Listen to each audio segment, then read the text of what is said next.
2023年7月7日、対岸戦争に勝利していこう。大韓民国はオープン AI、NVIDIA と協力し、超知能の開発に総力を挙げていった。そして2027年5月15日、超知能 AI 画家の稼働に伴い、国政を AI に託した大韓民国は、人類が未だかつて到達していない未知の領域に向けて突き進むのであった。まさかの超知能の正体は、各ゾンビの人格を学習した AI だと。その名も画家。画家？正式名称はグランドアペックス・オブ・ナレッジ&アーティフィス。知と技の偉大なる頂点なのだ。彼は大韓民国の先端産業が集約された最深部に存在し、我が一生を祖国と民族のためにという信念の下、環境を第一の国是とし、大韓民国の生存を目標にしているのだ。また彼の統治哲学は韓国式新時代超人間的拡張思想、略して新拡張思想。この思想は凝った全体を一つの誤差のない演算装置として効率化を極限まで突き詰めるという考え方なのだ。また人間の寿命、筋力などの生物学的限界を国家発展の効率化における障害とも考えていて、これら障害をサイバネティクスや神経統合技術を通じて克服し、究極的には人間の肉体を超越し、コッタというシステムそのものになることを目標にしているのだ。つまりは効率化発明ってことかな。そういうことなのだ。効率化を極限まで突き詰めると肉体すら非効率ってことなのだ。にしても、サイバネティクスとか肉体を捨てるとかいう概念、どっかで聞いたもんな。何のことかな。そして実証画面には画家の新人格モジュール化という項目が追加。なんだこれ。何かよくわかんないけど押してみるのだ。何か分かってないのに押して大丈夫かも。特にイベントは起こらないのだ。ってあれ、画家なんか整形した。韓国の整形技術でも説明つかないくらい変わってるんですけど。まさかの新人格濃度って美少女化するものだったのか。じゃあ残りのビジョンの項目も。なんと美少女になった画家の別のポートレートなのだ。もっと制作陣の謎の熱意を感じる。残り2つの項目を試してみるよ。お、髪を下ろしているバージョンなのだ。3つ目は3つ目はチョチョゴリを着たバージョンなのだ。なんか髪型的に娘の作組みたいだぞ。というわけで視聴者のみんなはどの画家が好きなのだ。コメント欄で教えてなのだ。私的にはなったしいいかな。あれこれってサムネだっけ。硬派なシミュレーションゲームなはず。そして偉大な電子指導者画家のもと、まずは電子的維新の国家方針から進めるのだ。新しい教訓が追加されるのだ。さらに21世紀版セマウル運動も実施。かつてのセマウル運動は農民の生活の改革だったが、今回のセマウル運動は何か21世紀版なんだ。今回のセマウル運動は老朽化した肉体組織を超高速神経網と合金骨格に入れ替える改革なのだ。プレゼントがあるよ。新しい自動化ヒューマノイドの導入で、私の意思だけでも新しい建物を建設できるようになったよ。母反製鉄の時は野党の連中があれほど反対したのを説得するのに苦労したが、もうその必要がないから本当に楽だな。母反トールさんに新しい自動車軍需工場を建設したのだ。この工場を君が有用に使ってくれることを願うよ。なんか思ってたのにもフランクな話し方するじゃん。もしかしたら意外といいやつなのかもしれない。一方のこの頃、欧州では NATO とロシアの間で行われていた欧州大戦が終結。 NATO 側の意外な勝利が。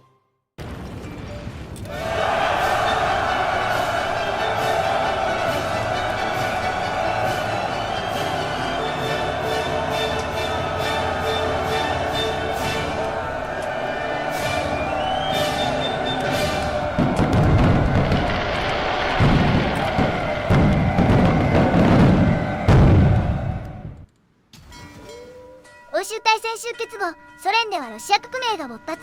ソ連は再び崩壊し、後にはアレクセイ・ナワリヌイ氏が新生ロシア連邦の大統領になったのだ。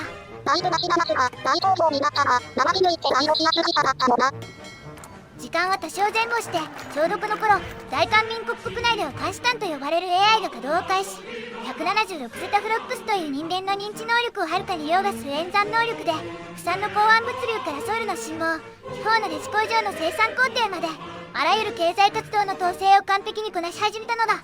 極限の効率性に到達した生産効率は継続して上昇数勢。でも、この別のコードを上で置いたって、ところの文章が怖すぎるんだが。もし敵が攻めてきた時は管理モードから抹殺モードに移行。冷却ポンプは止まりロシンは誘拐し、ガス管の爆破。自動化防御砲塔は動く熱源に向かって除去を実施するのだ。監督官のミスへ。さらに全国民に対しサイバーウェアを普及。自力で長期にだけ老化する、そんな肉体捨ててしまえ。しかしサイバーウェアの普及とともに変な病気を発症する例が後を絶たないのだ。なんだ、精神病的内面関連副法人格障害だと。サイバーウェアの改造や軍事用サイバーウェアの過剰使用で非倫理的な暴力事態を引き起こす例が後を絶たないのだ。機械とも可能な結合で人間性を喪失しているのか。にしてもこれって元ネタサイバーパンクですよね。なんだお前、九州それです。なんでそれがここに？サイバーウェアの装着が日常になったこの世界が羨ましく感じまして。そうなのか。いいなお前は人身性をタソカレに変ええ、ひどい。正常化。コミュニティの人気投稿を精読していた高校生のキム君はその速報のレスに軽く嘲笑した。民主労総指導部一網打尽、利敵団体判決 N 年ぶりに。ついにキム君は声なく叫んだ。公正と常識と正義がようやく実現された。キム君はポータルサイトで素早く民主労総の4文字を叩き、じっくりとニュースタブをスクロールして読んだ。貴族労組、暴力集団、剣暴カルテル、スパイ、利敵団体、北朝鮮。白昼堂々とあんなにスパイ行為をしていた暴力団体が今になって解散されたのがかえって不思議なほどだった。これで大韓民国は企業活動がしやすい国、安保が丈夫な国、より住みやすい国になるだろう。あ、ラーメンが全部伸びちまう。真っ暗な23時、コンビニの椅子に一人座っていたキム君は卓上のカップラーメンに再び視線を戻した。今日に限ってラーメンがより美味しく感じられた。異邦人。おい、この犬畜生どもが、私の夫を生き返らせろ、生き返らせろよ。申し訳ありません。本当に申し訳ありません。今日、父が死んだ。いや、もしかすると昨日だったかもしれない。深夜1時頃だったか、母が父の会社の上司からかかってきた電話を受けた。今井さん、キムさんが作業中に足を踏み外して電気炉に。父は溶岩戦争以降、成功業界に春風が吹き、家にいる時間が大幅に減った。旧金属労組組合員の大半が民主労総解散以降ことごとく追い出されたおかげで、父はその分熱心に働かなければならなかった。ところがそんな父の会社の同僚と母の会話を肩越しに聞いたところ、最近大きく増えた需要に合わせて休憩時間も減り、業務強度も大きく増加したせいで、疲労に勝てなかった父が結局仕事をしている途中にバランスを崩し、1600度で煮え立つ鉄水に落ちたということだ。いや、会社が夫をこんなありさまになるまで酷使したのに、あんたたちは何をしていたんだよ。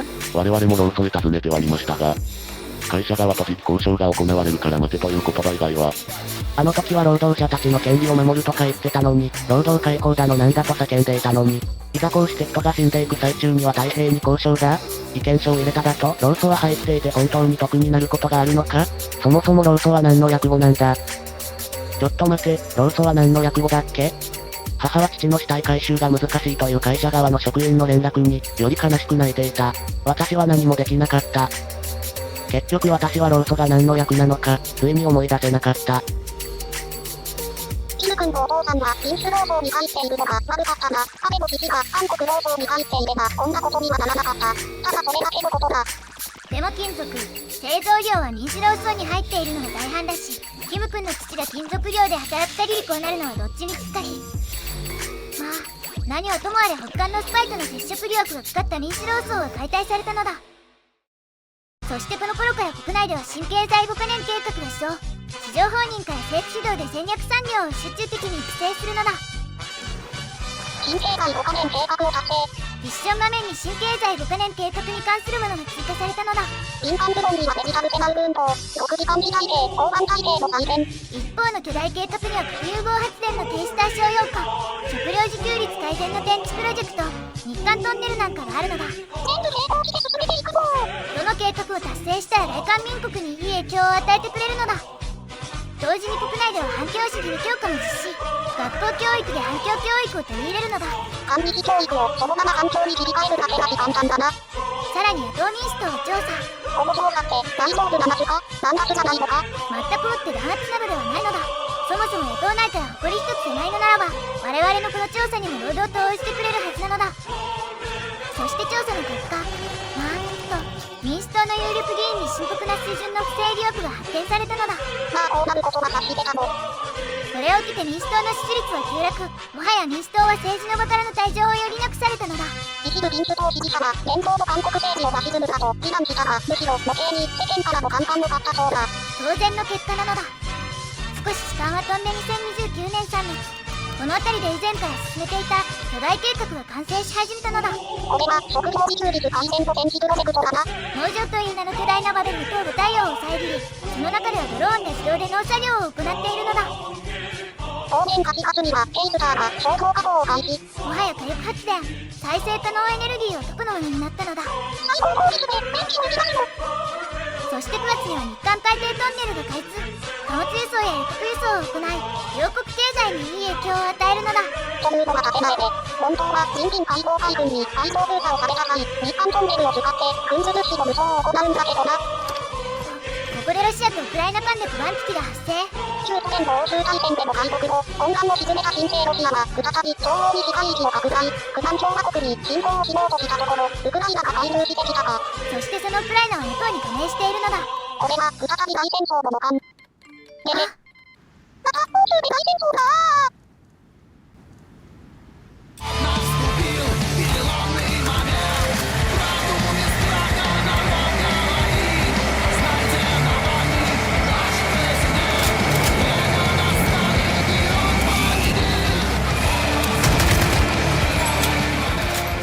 やっぱり生身であっても NATO との衝突は避けられなかったか。すでに同志国は続々と第二次欧州大戦に参戦。放棄はさすが見ものだな。見た感じ師団数だと NATO 側が優勢な気がするな。我々が放棄を支持するんだ。そりゃもちろん NATO なのだ。 Привет, это Навальный. 開戦1ヶ月でエストニアが降伏して続々とウクライナ領内に攻めていってる。韓国の家庭を行うべきである。やべえ、めんどくさいから兵士内で放置してたらウクライナとバルト三国が死んでってる。何してんだろう。言ってるそばからラトビアが。今からでも遅くないし加勢するの。分かってるのだ。とりあえずドイツに友軍を重視団を送るのだ。到着後直ちに攻撃計画を立案。早速敵ロシアベラルーシ軍に攻撃だ。敵軍が吹き飛んでいくのだ。さすが大韓民国陸軍は最強だな。しかし後方ではロシア軍がポーランドのいくつかの都市を占領することで、なんとポーランドが降伏。あのさ、なんで首都も落ちてないのにポーランドが降伏するんですかね。東欧で孤立した義勇軍は残念ながらこれ撤収なのだ。下手したら殲滅されるし仕方ないな。しかし降伏したロシア海外のポーランドも再びドイツに占領されることで再度降伏。意義不明。さらにドイツに降伏したポーランドはロシアに再度占領されることでさらに再度降伏。意義不明、意義不明、意義不明。欧州情勢複雑会議。もうめんどくさいし第二次欧州大戦には関わらないのだ。人工知能を取り入れる中国。太平洋での戦争が新たな段階を迎える中、中国から不穏なニュースが伝わってきた。中国共産党は人工知能に多額の投資を行ってきたが、インドと日本も同様の試みを進める圧力の中、倫理的な懸念という足かせを振り払い、他国が人工知能に課している一般的な制限を撤廃し、政府機構の中で学習し成長することを許可した。生産力のための中央処理装置と名付けられたこの人工知能の主な機能は、軍事計画、民間ネットワーク、情報処理など多くの重要な政府機能を管理し、人間の業務への負担を軽減することだった。しかし中国政府は中央処理装置が人間には出せない回答を提供できることから、より直接的な政府業務への関与を許可したと発表した。なんか中国でも AI が国家運営をし始めたんだか。今更かよ。さも先進的なことをしました感を出してるニュースだけど、すでに我々は17年前にがかにより統治体制が確立しているのだ。大韓民国が先進的すぎるのか中国が遅いのか。おそらくその両方なのだ。中華人民共和国改めアジア人民統一隊の指導者を調整。ナツは自身のロジーと名乗っているのだが、しかもナツを信仰して神と崇めなする集団もいるらしい。人間の科学技術の究極体のくせに神なるという非科学的存在を自称する矛盾したやつに我々が負けるわけにはいかない。とまあ、これにて中国と韓国が AI による統治体制になったのだ。何言ってんだ。日本も AI によって統治されてるだろ。はあ？何言ってるんだ。だって日本の武装が高いしかないだろ。ナイス鉄の女じゃん。鉄の女っていうのは非表現であってあいつは普通に人だからな。日本で話。欧州は完全にロシアが勝ちそうですな。すでに東欧諸国とイベリア半島を除く南欧諸国がロシアの占領下にあるのだ。戦後にロシアが東アジアに勢力を伸ばす可能性も考えないとだな。なんか急に物が来たー。急いで朝鮮半島に急行。防衛はどうなっている？事前に最新式の武器を配備し兵士の訓練を怠らなかったおかげで防衛に成功しているのだ。よかった。すでに韓国は非常事態を宣言。EADI と PPTO 同人名の加盟国はすでに動員体制に入っているの。ここで守備から攻勢に行こう。全面的に優勢じゃないか。マダ軍は最新の AI を兵器に取り入れ、サイバーウェアと外骨格走行で驚異の機動性と防御力を誇るのだ。すでに戦線を突破し、敵地とジョンナン近郊まで北上。いいぞ、このまま黒電話を捕まえるのだ。ジュネーブ条約遵守中。おい出てこい、この野郎。降伏。降伏？お前らが負けそうだからって、今更降伏するだと？違います。今まではただ上官の命令で仕方なかったのです。同志たち、同じ民族同士で同族愛はむのは違いませんか？私も徴兵されて強制的に戦わされたのです。私もこんなことはしたくありませんでした。どうか、一度だけ助けてください。部隊員たちがお互いちらりと見て目配せした。事実、長く悩む必要もなかった。すでに結論は決まっていた。果たしてこいつは本当に無実なのか。そうではないだろう。おそらくはこいつも昨日、招待員たちを抹殺するのに一役買ったはずだ。全てはこの虫けらのような奴のせいで起きた状況なのだ。本当の戦争犯罪は為政者たちだという部屋の隅の哲学者たちの高尚な言葉など聞きたくない。そもそもこいつが無実だったのかどうかは全く関係ない。もともとどんな人間でこいつらにも家族がいるかなど関係ない。これは私たちのための行為であり、最もすっきりする復讐だ。お前ら、ジュネーブ条約に加盟していたか？アメリカとヨーロッパの状況をご存知の方が、なぜそのようなことを？無用の長物になって久しいではありませんか。そうか、じゃあまあ、好き勝手に処理しても構わないってことだな。瞬間、彼の瞳が激しく揺れ動くのが見えた。肌は青ざめ、呆然とした表情を浮かべていた。やがて彼は心の中の恐怖を押し殺し、視力を尽くして私の目を見ながら口を開いた。助けてください。家に母さんが待っています。どう？一発の銃声が廃墟となった市庁舎別館で割れた窓ガラスを伝い、廃墟となった会場市内の向こう側まで響き渡った。北朝鮮軍だった奴の空に向かって伸びた両手はすぐに地面へと落ち、腰が片側に折れて床に頭を打ちつけた。私はもうこいつを許した。死んだのだから。捕虜なし、全員爆撃で死亡。すでに韓国軍は平壌周辺を包囲。会場はすでに警察、退路が立たれましたが、そして現在敵死者数20万人に対し我々の死者数は1000人。戦いというのには一方的な虐殺だ。そして2034年12月25日、この日、我々大韓民国陸軍は敵首都平壌を占領したのだ。しかし、肝心のキム・ジョンウンはピョンヤンを捨てて北東へ逃亡したもの。依然として我々は応力行為に向けて進軍中。必ず捕らえるのだ。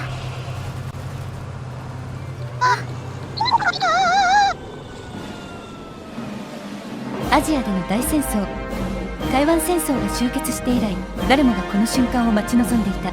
冷戦時代を代表する二大軍事同盟 EADI と PDTO 間の戦争が正式に始まった。人々はすぐにこの新しい戦争を大アジア戦争と呼び始めた。この名称は第二次世界大戦の太平洋戦線や軍国主義日本のいわゆる大東亜戦争を思い起こさせるかもしれないが、この紛争の規模と形態はアジア太平洋地域の過去のどの紛争をもはるかに超えている。一部の人々は中国が巨大な人口、強力な産業能力、世界最大の軍隊、そして EADI 同盟軍を擁して敵に対して圧倒的な優位性を持っていると考えている。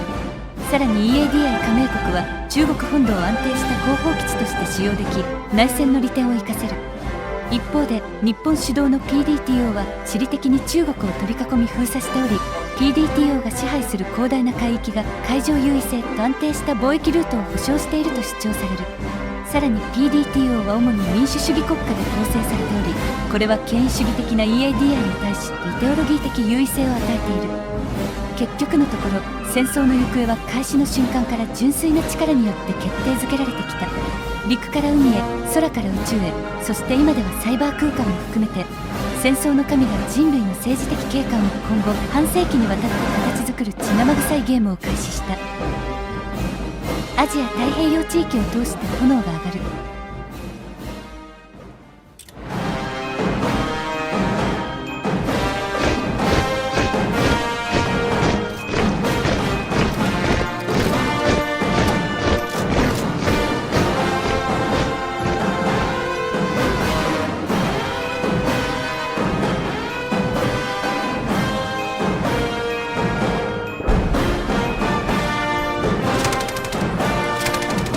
最終回大アジア戦争お楽しみに。